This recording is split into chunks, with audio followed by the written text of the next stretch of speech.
Hello students, welcome to my YouTube channel. आज हम लोग कक्षा 10वीं का जो चैप्टर नंबर 5 है समांतर श्रेणी, उसमें जो सवाल चल रहे थे हमारे, जो 5.1 है, सवाल नंबर 2 करेंगे हम लोग। तो चलिए शुरू करते हैं। सवाल नंबर दूसरा क्या है इसको देख लेते हैं। यहाँ हमको दे रखा है जो सवाल नंबर 2 है वो क्या है, उसे चलिए देख लेते हैं।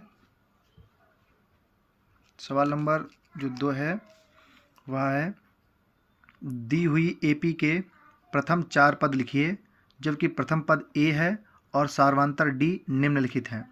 देखिए यहाँ पर हमें जो पहला सवाल दे रखा है वो ए का मान 10 दे रखा है और डी का मान भी 10 दे रखा है, यानी जो प्रथम पद है वो 10 दे रखा है और सार्वंतर भी 10 दे रखा है। इसी प्रकार ये दूसरा सवाल है, तीसरा सवाल, चौथा सवाल और पाँचवा सवाल है। तो चलिए सबसे पहले हम लोग जो पहला सवाल है उसे कर लेते हैं। तो चलिए देखते हैं। हमें सवाल में दे रखा है तो सबसे पहले हमने लिख लिया कि दिया है, क्या दिया है, a बराबर 10 और d बराबर 10 दे रखा है। तो आगे हमसे कहा गया था इस सवाल में कि AP के प्रथम चार पद जो हैं वो ज्ञात करने हैं। तो चलिए यहाँ पर सबसे पहले हम लिख लेते हैं। प्रथम पद हमें दे रखा है a बराबर 10, सार्वंतर d बराबर 10 दे रखा है। तो यहाँ पर हम जो है प्रथम पद दे रखा है तो हमें 4 पद निकालने हैं। तो अगला पद देख लेते हैं। तो यहाँ पर जो दूसरा पद है वो क्या होता है, a प्लस डी। तो a का मान 10 दे रखा है प्लस डी का मान 10 दे रखा है, तो 10 10 जोड़ के 20 हो जाएगा। इसी प्रकार हम अगला लिख देते हैं तीसरा पद। तीसरा पद दे रखा है उसको देखते हैं। तीसरा पद बराबर a प्लस 2d। ठीक है, तो a का मान 10 दे रखा है प्लस 2 और d का भी मान 10 दे रखा है। तो इनकी जब मल्टीप्लाई हो जाएगी तो ये 10 हो जाएगा और ये 10 दूनी 20 हो जाएगा। तो 20 और 10 कितना, 30 निकल के आएगा। ठीक है, तीसरा पद हो गया है। हमें चौथा पद निकालना है तो चौथा पद भी ले लेते हैं। चौथा पद बराबर a प्लस 3d। तो a का मान हमें दे रखा है क्या है, चलिए देख लेते हैं। a का मान हमें 10 दे रखा है प्लस 3 और d का मान हमें 10 दे रखा है।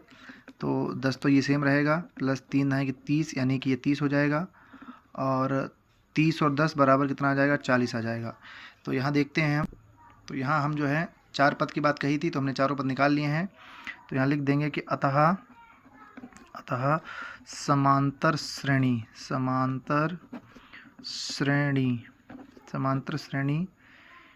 के जो 4 पद थे के 4 पद निकल के आए हैं 10, 20, 30, 40। इस प्रकार से पहला हमारा सवाल कंप्लीट होता है। अगला सवाल देखते हैं। अगला सवाल हमें दे रखा है, हमने नोट कर लिया है कि a बराबर हमें -2 दे रखा है और d का मान 0 दे रखा है। तो यहाँ पर भी सेम प्रोसेस रहेगा। सबसे पहले हम पहला पद लिख लेंगे कि पहला पद बराबर a होता है और जबकि a का मान हमें -2 दे रखा है। ठीक है, चलिए आगे देख लेते हैं। अगला पद लिख लेते हैं। इसके बाद होता है दूसरा पद। तो दूसरा पद बराबर a प्लस डी, इसे लिख लेते हैं। तो a का मान कितना है, -2 है, प्लस d का मान कितना है, 0 है। तो इसे जब जोड़ेंगे तो ये माइनस का 2 ही रहेगा। दूसरा पद हो गया है। और तीसरा पद देख लेते हैं। तीसरा पद होता है a प्लस 2d। तो a का मान है -2 प्लस 2 और d का मान है 0। तो यहाँ पर देख लेते हैं, यानी जो तीसरा पद निकल के आया ये -2 है और जब 2 की गुणा 0 से कराएंगे तो ये 0 ही हो जाएगा, अर्थात ये भी कितना, माइनस का 2 ही निकल के आया है। तीसरा पद हो गया है। और चौथा पद देख लेते हैं। चौथा पद बराबर होता है a प्लस 3d। तो a का मान है -2 प्लस 3 और d का मान है 0। तो यहाँ पर -2 और 3 की मल्टीप्लाई 0 से कराएंगे तो ये 0 हो जाएगा, अर्थात ये भी कितना निकल के आएगा, -2। तो इस प्रकार हमने देखा कि जो पहला पद है वो भी हमारा -2 है, दूसरा पद भी -2 निकल के आया, तीसरा पद भी -2 निकल के आया है और चौथा पद भी हमारा -2 निकल के आया है। ठीक है, इस हिसाब से हमारा दूसरा वाला सवाल भी कंप्लीट होता है। चलिए अगला सवाल देखते हैं। सवाल नंबर जो इसका तीसरा पोर्शन है वो क्या है, उसको भी लिख लेते हैं। जो दूसरे का तीसरा पोर्शन है, इससे पहले जो सवाल था वो दूसरे का दूसरा था, जो ये था ये दूसरे का दूसरा था। चलिए यहाँ हम उतार लेंगे। चलिए यहाँ लिख लेते हैं दिया है, या इसे इंग्लिश में लिख सकते हैं गिवन। तो क्या चीज़ हमको दे रखी है, दिया है। अगला सवाल हमें दे रखा है जो a का मान है वो दे रखा है हमें यहाँ पे 4 और जो डी है उसका मान हमें यहाँ पे दे रखा है -3। तो चलिए इसको देख लेते हैं कि यहाँ पे क्या किस प्रकार सवाल करेंगे। सेम प्रोसेस रहेगा। पहला पद निकालेंगे हम लोग, पहला पद। तो चलिए देख लेते हैं पहला पद ए होता है और ए का मान दे रखा है 4। तो दूसरा पद देख लेते हैं। दूसरा पद होता है ए प्लस डी होता है। तो ए का मान हमें दे रखा है 4 प्लस डी का मान दे रखा है हमें -3। तो यहाँ इसको थोड़ा सा हल करेंगे, ये 4 हो जाएगा और ये प्लस माइनस और 3। ठीक है, तो 4 से 3 जाएगा, कितना बचेगा? 1 बचेगा। इस हिसाब से दूसरा पद निकल आया। अब तीसरा पद देख लेते हैं। तीसरा जो पद है वो होता है a प्लस 2d। तो इसे देख लेते हैं, लिख लेते हैं कि a का मान दे रखा है 4 प्लस 2 और d का मान दे रखा है -3। इसे हल करेंगे तो ये तो सेम रहेगा 4 और प्लस माइनस 3 दूनी 6। तो यहाँ पर माइनस की संख्या बड़ी है 6 और 4 छोटा है। तो जब घटाएंगे तो 6 से 4 जाएगा तो 2 बचेंगे, लेकिन जो उत्तर आएगा वो माइनस में आएगा, यानी -2 हो जाएगा। ठीक है, इस हिसाब से अगला देख लेते हैं पोर्शन। चौथा जो पॉइंट है उसको देख लेते हैं। चौथा पद, तो चौथा पद हो जाएगा वो हो जाएगा a प्लस 3d। तो a का मान सेम रहेगा 4 प्लस 3 और d का मान दे रखा है -3। तो इसको हल करेंगे तो ये तो 4 रहेगा, प्लस माइनस हो जाएगा और 3 3 9 हो जाएगा।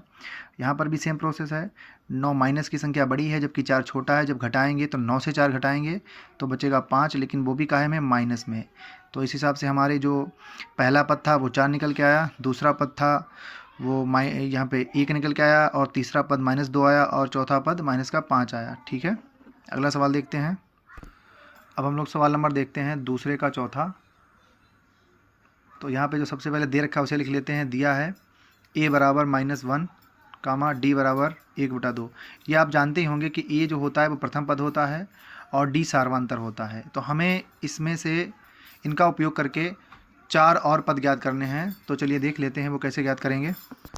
यहाँ पर हमको पहला पद बराबर a होता है जो कि दे रखा है -1, और इसी हिसाब से जो दूसरा पद होता है उसे भी लिख लेते हैं। दूसरा पद होता है a प्लस d। तो a का मान दे रखा है -1, तो -1 लिख लेंगे, प्लस d और d का मान दे रखा है 1/2, 1/2 लिख लेंगे यहाँ पे। ठीक है, तो इसको कैसे सॉल्व करेंगे? चलिए इसको सॉल्व करते हैं। मान लीजिए इसके बटे में 1 लिख लें हम, तो आसान से सॉल्व कर सकते हैं। जैसे 2 × 2, तो ये माइनस का 2 × 2 हो जाएगा और बीच में प्लस का चिन्ह है तो प्लस लगा देंगे। इनकी आपस में क्रॉस मल्टीप्लाई, तो 1 × 1 और अपॉन 2 × 2। तो जब इनको हल करेंगे, माइनस का 2 है प्लस का 1 है, तो माइनस के 2 से जब प्लस का 1 जाएगा तो माइनस का 1 बचेगा और बटे में 2 दे रखा है। ठीक है, तो जो दूसरा पद है वो माइनस का 1/2 निकल के आएगा। इसी प्रकार जो तीसरा पद है उसे देख लेते हैं। तीसरा पद होता है a प्लस 2d। तो a का मान तो -1 दे रखा है, प्लस 2 और d का मान दे रखा है 1/2। तो ये सिंपल है कि ये माइनस का 1 ऐसे ही रहेगा और प्लस ये गुणा में ऊपर है और बटे में नीचे, तो ये कैंसिल हो जाएगा। तो माइनस का 1 और प्लस में क्या बचेगा? 1 बचेगा। तो ये प्लस का और ये माइनस का कैंसिल होकर क्या बचेगा? यहाँ पर 0 आ जाएगा। तो तीसरा पद क्या आ जाएगा? 0 आ जाएगा। इसी प्रकार हम चौथा पद लिख लेते हैं। चौथा पद है वो a प्लस 3d हो जाएगा। तो a का मान तो -1 रहेगा, प्लस 3 और d का मान 1/2 दे रखा है। तो चलिए इसे देख लेते हैं। -1 सेम रहेगा और प्लस 3 × 3 और बटे में 2। तो इनकी क्रॉस मल्टीप्लाई कराएंगे आप, तो मान लीजिए इसके बटे में भी 1 लिख लें हम लोग, तो सेम रहेगा। और 2 × 2 यानी माइनस का 2 की 1 से गुणा तो माइनस का 2 × 2 हो जाएगा, बीच में प्लस है, और 1 की 3 से तो 1 3 3 हो जाएगा, और अपॉन बटे में 2 की 1 से तो 2 × 2। तो यहाँ पर क्या बचेगा? 3 प्लस का ज़्यादा है, माइनस का 2 कम है, तो 3 से 2 जाएंगे तो 1 बचेगा प्लस का, और बटे में कितना दे रखा है? 2। तो इस हिसाब से जो हमारा आंसर आया वो आप लोग चलिए देख लेते हैं हम लोग कि चलिए लिख देते हैं हम नीचे यहाँ पर जो भी चीज़ें आई हैं। अतः श्रेणी के जो 4 पद हैं वो क्या हैं वो देख लेते हैं। श्रेणी के जो 4 पद निकल के आए हैं, वो पहला पद तो निकल के आया है अपना, यहाँ पे दे रखा है माइनस का 1 दे रखा है, कामा दूसरा पद माइनस का 1/2 दे रखा है, और तीसरा पद हमें दे रखा है 0, और चौथा पद निकल के आया 1/2। तो यहाँ पे ये हमने लिख लिया है और यही हमारा क्या हो जाएगा, आंसर हो जाएगा। सवाल नंबर जो 2 है उसका भाग जो है वो 5 है। चलिए उसे देख लेते हैं। तो सबसे पहले लिखेंगे दिया है, तो हमें क्या क्या चीज़ दे रखी है उसको देख लेते हैं। ए का मान हमें दे रखा है माइनस का 1.25, ठीक है, और डी का मान कितना दे रखा है उसे देख लेते हैं, माइनस का 0.25। तो यहाँ पर हमने मान उतार लिए हैं। अब आगे देखते हैं। तो यहाँ पर जो प्रथम पद अर्थात पहला पद है, पहला पद बराबर ए, तो ए का मान दे रखा है माइनस का 1.25, तो ये तो सेम रहेगा। आगे देख लेते हैं जो दूसरा पद दे रखा है, दूसरा पद, तो यह होता है a प्लस डी। तो a का मान हमें दे रखा है उसे देख लेते हैं, माइनस का 1.25, और प्लस d का मान दे रखा है हमें माइनस 0.25। तो यहाँ पे सबसे पहले हम इनको जब सॉल्व करेंगे तो माइनस का 1.25 है और ये प्लस माइनस का 0.25 हो जाएगा। तो जब माइनस के 1.25 है और माइनस का 0.25 है, तो जब इनको जोड़ेंगे तो ये निकल के आएगा माइनस का 1.50, ठीक है। तो इस हिसाब से ये निकल के आ जाएगा। तो दूसरा पद हमारा माइनस का 1.50 आ गया है। इसी हिसाब से हम तीसरा पद लिख लेते हैं।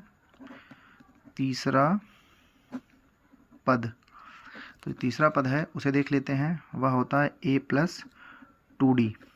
तो a का मान माइनस का 1.25 दे रखा है, प्लस 2, और d का मान माइनस का 0.25 दे रखा है। तो ये तो माइनस का 1.25 रहेगा, और ये प्लस माइनस 2 की गुणा जब हम 0.25 से करवाएंगे तो ये तो सिंपल ही पता ही होगा कि 25 गुना कितना हो जाएगा, 0.50 हो जाएगा।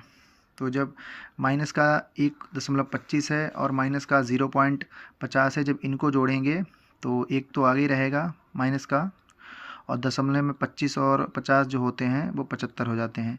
तो इस हिसाब से तीसरा पद ये निकल के आ गया है। अब हम लोग देख लेते हैं चौथा पद।